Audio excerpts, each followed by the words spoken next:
I was 9 years old when I started living alone in a half-built 7-story building in Kabul. My family lived elsewhere, but I was sent to the capital to oversee the construction site. In reality, the building had been abandoned halfway through, and someone needed to make sure nothing was stolen or destroyed.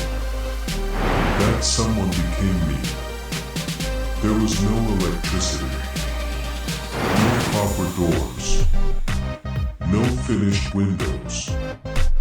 At night, the entire structure turned into complete darkness, no nearby lights, no houses, nothing.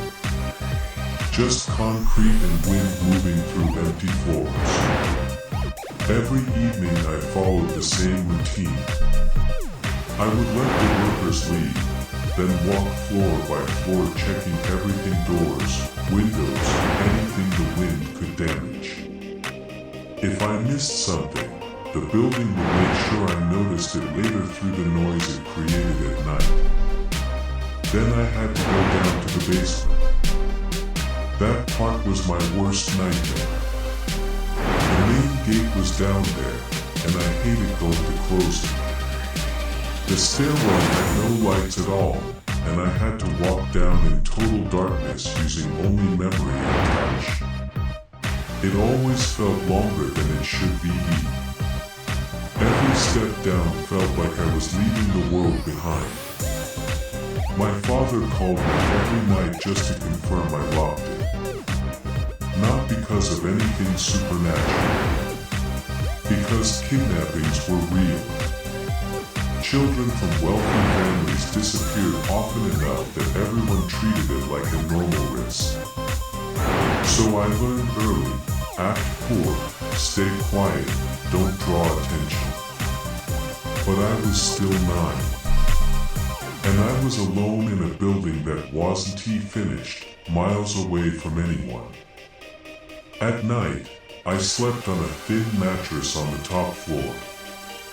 Sometimes I would wake up between 2 and 3 a.m. and find myself already moving, walking through unfinished hallways or standing in rooms I don't remember entering.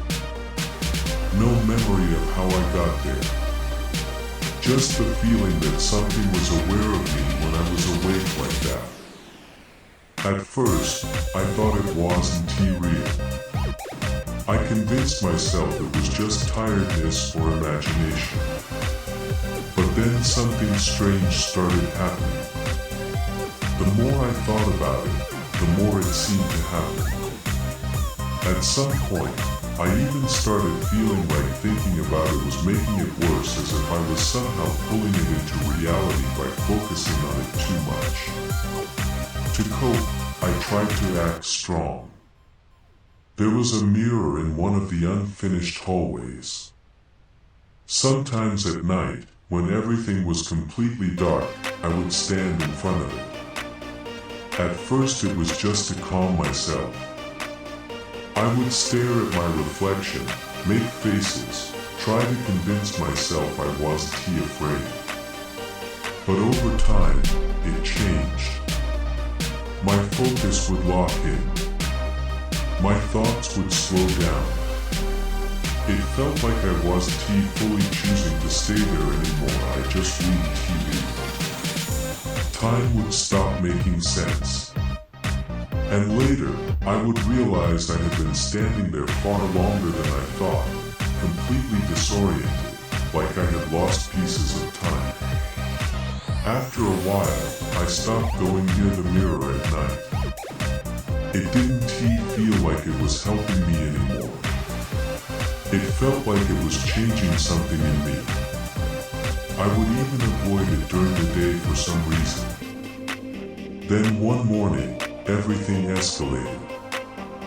I woke up late. My body felt heavy, like I hadn't slept properly in days. My feet were completely numb. When I pulled the blanket off, I saw blood. Not a small amount. It was everywhere. On the mattress. My clothes. My hands. My face. first I didn't understand what I was looking at. I just sat there trying to process it. My hands had small cuts. My feet hurt when I stood. Nothing serious enough to explain what I was seeing. But there was blood in places I don't remember going. I followed it downstairs. Drops on the stairs. Smears on the walls. Marks through unfinished floors like I had been walking injured without noticing. The worst was the 4th floor. The center room had the most blood. I stood there for a long time without moving. My hand was pressed against the wall without me realizing it. Like I had already been there before I woke up. I never found what caused it. No broken glass. No sharp metal. Nothing that made sense. Just blood across a building I was alone in. Didn't he go to school that day? I cleaned what I could before the workers arrived. I didn't want anyone reporting it to my father. I didn't know how I would explain it. Plus, I had abusive parents at some point. I told one of my classmates who was also my friend. I expected him to brush it off or tell me it was nothing. Instead, he got genuinely scared. His reaction made everything worse for me. Because instead of feeling reassured, I started thinking, if even he thinks this is wrong, then something is actually wrong. After that, it didn't stop. I started waking up more often at night. Same hours. Same feeling.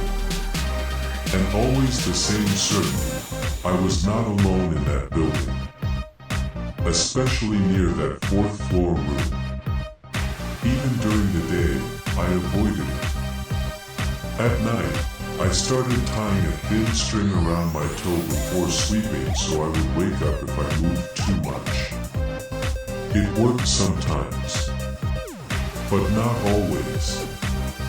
Because the worst part was never what I could see.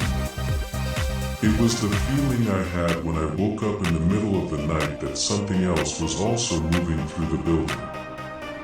And it knew exactly where I was.